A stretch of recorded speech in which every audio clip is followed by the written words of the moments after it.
My name is Jennifer Coscolin. Other Palau ang Klakator Palau Asuma. I am the manager at Shimbros International. I like to tell people that I order the boxes.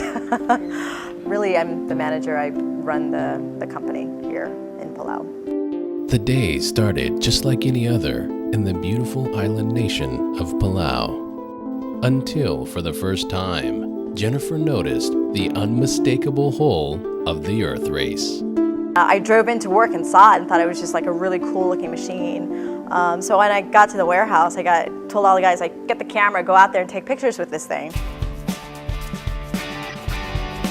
Mike Fox, producer for local television network Oceania Television, is part of a media delegation to assess Earthrace's needs.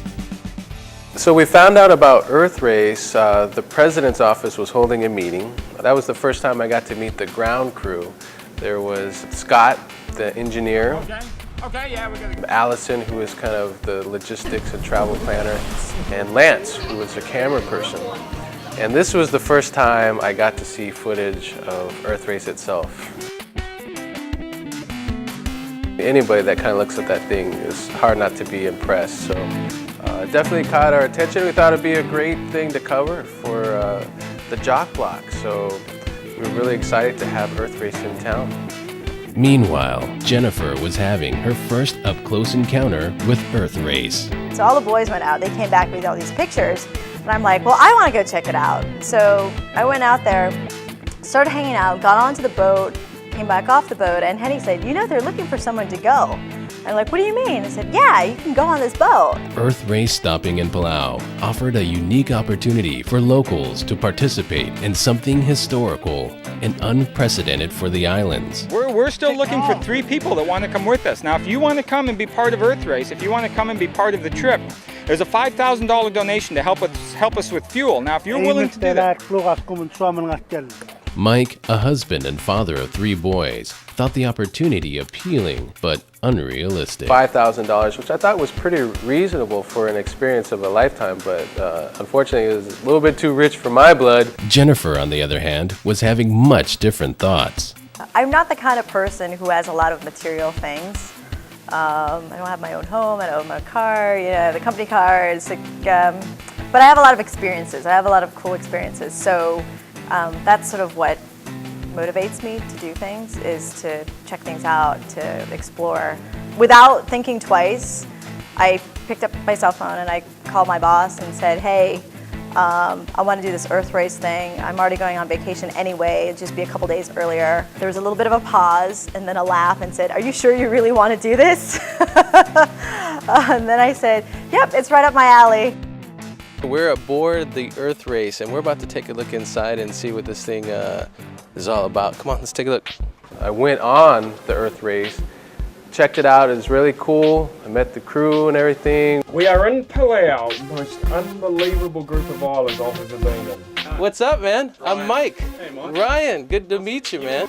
Maybe Hello there. Enlighten us on some of the things here. Okay. Ryan and I just really hit it off. My impressions of the boat were that it was just really hot inside, and I was just like, man, this would be an uncomfortable ride. Earthrace ground crew member and chief engineer Scott Fratcher jokingly suggested Mike go on the trip to cover the story. Well, that's the thing. A lot of people think it's just this big old, casual cruise around the world, but this is a real sacrifice for you guys, huh? Yeah, for sure, mate, for sure. Like, it gets monotonous on the boat, and sometimes it's brutal. So, yeah, I definitely wouldn't call it a cruise. Well, like Joe was saying earlier, let's try to get some sponsors on here so we can get these guys some company. Really, initially, I didn't really have any intention of going on. I think it was a series of things that kind of like built and developed. And when we found out Jennifer was going to be going on the Earthrace, we thought, okay, what a great story for Palau. Here, a local woman was going to be possibly a part of history. Intrigued by the prospect, Mike would continue to think about the opportunity. But before the race could continue, Earthrace was in desperate need of repairs. Every day delayed impacted the chances of achieving the world record, and also had consequences for fuel sponsor Jennifer's travel plans. I had a wedding to go to, and it was supposed to be kind of a posh thing, and so I didn't want to miss out on it. So this wedding was May 5th, and I had to figure out a way to make sure that I got off the Earthrace boat in time to go to the wedding. So I was getting nervous, and I was starting to think, oh my God, like I don't have a ticket, and buying last-minute tickets costs a fortune. Ultimately, we figured out that they could drop me off in Kota Kinabalu, which is on the island of Borneo. Kota Kinabalu was already known for its production of palm oil for biodiesel.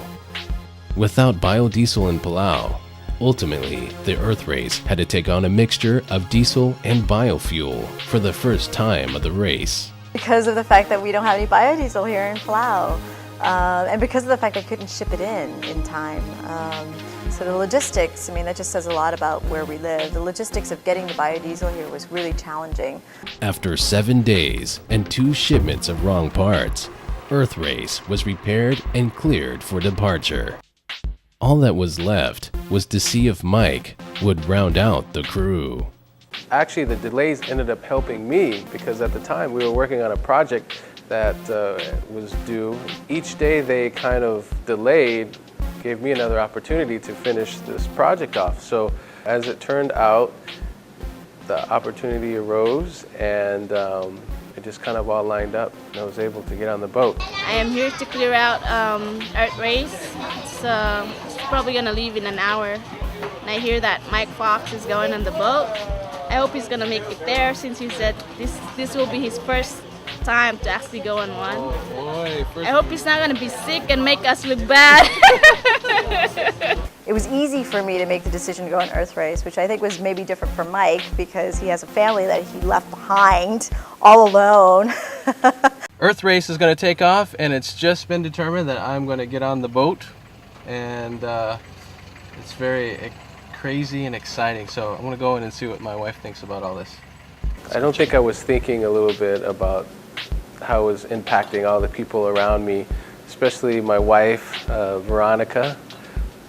Kind of left her behind with all the kids and a sick baby. So. I think it's great. It's a good adventure, and I'm excited for you. So what do you think of your dad going on this boat? It's gonna be cool.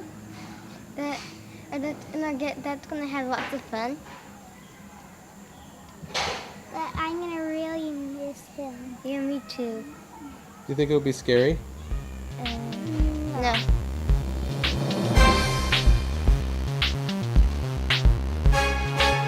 As we launched off of Neku Marine, I was really scared.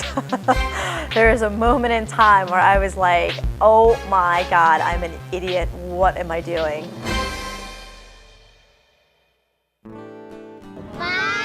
I got these, my little cousins, and they're like my troops. They're always on the back of my truck. And they were back at drop-off, and we had left them. And they were sort of my send-off crew, and so I was calling them to sort of say goodbye, and my aunts and whatnot.